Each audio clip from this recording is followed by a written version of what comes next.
মা আমি যাব না। যাবি না মানে? কি বলছিস তুই? মা আমি মায়াকে ভালোবাসি, আমি ওকে বিয়ে করতে চাই, তুমি প্লিজ খালার সাথে কথা বলো। আমি পছন্দ করি তাকে, আমি বিয়ে করি। অস্থির জায়গা মা, মনটা ভরে গেল একদম। বলেছিলাম না, অথচ তুই তো আসতেই চাচ্ছিলি না।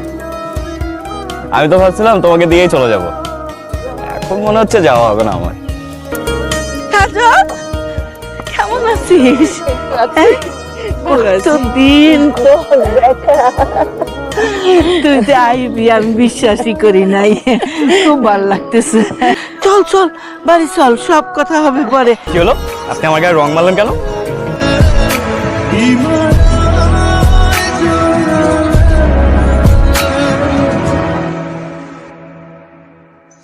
না না না, এত কষ্ট করার কোনো দরকার নেই।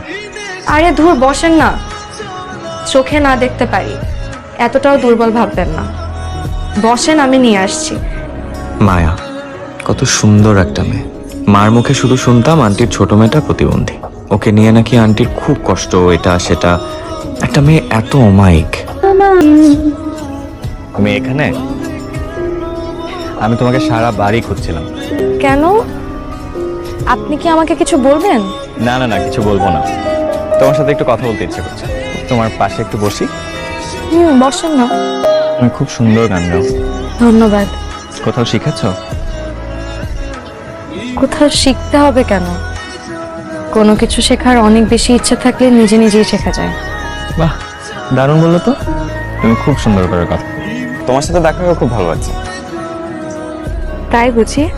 মায়া, আমি তোমাতে মুগ্ধ। তোমার এই অভিযোগহীন পৃথিবীতে আমিও মিলেমিশে একাকার। মায়া, তুমি চোখে দেখতে না পেলেও তোমার একটা সুন্দর মন আছে, সেটা কি তুমি জানো? আপনার চোখে আমার জন্য যে মুগ্ধতা, সেটা আমাকে খুব ভাবায়। আমার আপনাকে খুব দেখতে ইচ্ছে করে, জানেন। মনের চোখ দিয়ে অনুভব করো, ঠিকই দেখতে পাবে। মিথ্যে অনুভব দিয়ে কি আর সব দেখা যায় বলেন? আশাহত হচ্ছ কেন? মানুষ তো অনুভবেই বাঁচে।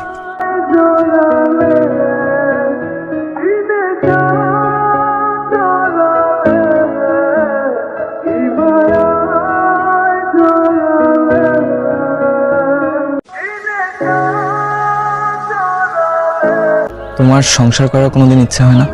প্রত্যেকটা মেয়েরই তো স্বপ্ন থাকে তার নিজের ছোট্ট একটা সুন্দর সংসার হোক। কিন্তু জানেন, কপাল বলতেও একটা জিনিস আছে। সবার কপালে আবার সুখ সয় না। আমার মতন মেয়েকে কেই বা বিয়ে করবে বলুন? মায়া, তুমি তোমার মতো করে সুন্দর, দেখবে তোমার একটা সুন্দর বিয়ে হবে, সুন্দর একটা সংসার হবে। এসব নিয়ে এখন আর আমি ভাবি না, আর কোনো স্বপ্নও দেখতে চাই না। মায়া, তুমি একদম চাঁদের মতো সুন্দর। চাঁদ কেমন?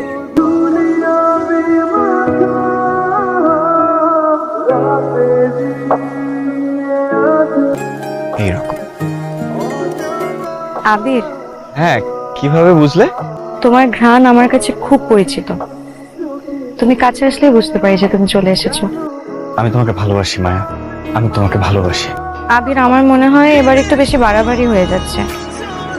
আমি তোমার সাথে মিশেছি, এটা সুযোগ তুমি আমার সাথে নিতে পারো না। আমি দরকার হলে একা থাকবো, কিন্তু কারো করুণার পাত্রী হয়ে আমি কোনোদিন থাকতে পারবো না। আমি একাই ভালো আছি। মায়া, আমি একদমই করুণা করছি না। এখন আমি তোমাকে সত্যি সত্যি ভালোবাসি। এখন আমি কাল চলে যাচ্ছি, কিন্তু আমি আবার আসবো। যখন আসবো একেবারে বিয়ের প্রস্তাব নিয়ে আসবো। দেখো, তুমি চাইলে রাজি নাও হতে পারো, কিন্তু এটা বলো না যে আমি তোমাকে করুণা করছি। দেখো আবির, নিস্তে যাওয়া ফুল যেমন কোনোদিন ফুটে না, তেমনি একটা অন্ধ মেয়েরও জীবনে কোনো চাহিদা, কোনো স্বপ্ন থাকে না। আমার জীবনেও কোনো স্বপ্ন নেই, কোনো চাহিদা নেই। সরি আবির, এটা কোনোদিনও সম্ভব না।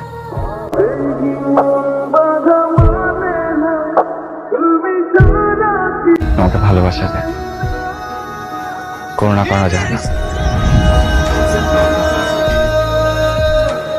আমি যাব না। যাবি না মানে? কি বলছিস তুই? মা, আমি মায়াকে ভালোবাসি না, আমি ওকে বিয়ে করতে চাই, তুমি প্লিজ খালার সাথে কথা বলো। আমি ওকে ছাড়া এখান থেকে যাব না মা। এটা কি বলছিস তুই? হ্যাঁ, এতদিন ধরে এত মেয়ে দেখালাম, কাউকে তো পছন্দ হলো না, শেষ পর্যন্ত এসে একটা অন্ধ মেয়েকে পছন্দ করলি তুই? মা, আমি এত কিছু জানি না, আমি শুধু এতটুকু জানি যে ওকে ছাড়া আমি একটা মুহূর্ত থাকতে পারবো না। আর তুমি কি চাও না যে আমি যাকে পছন্দ করি তাকে আমি বিয়ে করি? বলো মা। যেতে পারোনি? তোমাকে ছাড়া আমি যেতে পারবো না মায়া। আবার কেন করোনা করছো আবির? মায়া, আমি একদমই করুণা করছি না। আমি তোমাকে সারাটা জীবন আগলে রাখতে চাই। মানুষ তোমাকে তাচ্ছিল্য করবে। তাতে আমার কি যায় আসে? আমি তোমাকে ভালোবাসি, আমি তোমার সাথে থাকতে চাই। তাতে কে কি বললো আমার কিচ্ছু যায় আসে না। তুমি ভুল মানুষের কাছে এসেছো আবির। তোমার সামনে একটা সুন্দর ভবিষ্যৎ হবে। এখানে শুধু শুধু সময় নষ্ট করো না। আমার ভবিষ্যৎ কখনোই সুন্দর হবে না যদি তুমি না থাকো। তুমি কি আমাকে চাও না মায়া? তোমাকে তো আমি প্রথম সেদিনই চেয়েছিলাম, যেদিন তুমি আমাকে মনের চোখ দিয়ে দুনিয়া দেখার কথা বলেছো। কিন্তু আমি তোমার যোগ্য না। তুমি আমার যোগ্য। আমার জাস্ট তোমাকে খুঁজে পেতে দেরি হয়ে গেছে।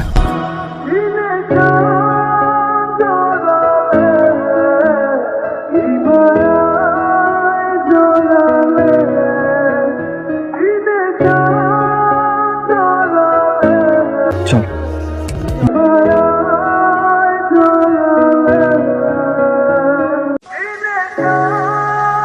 মা আসছে।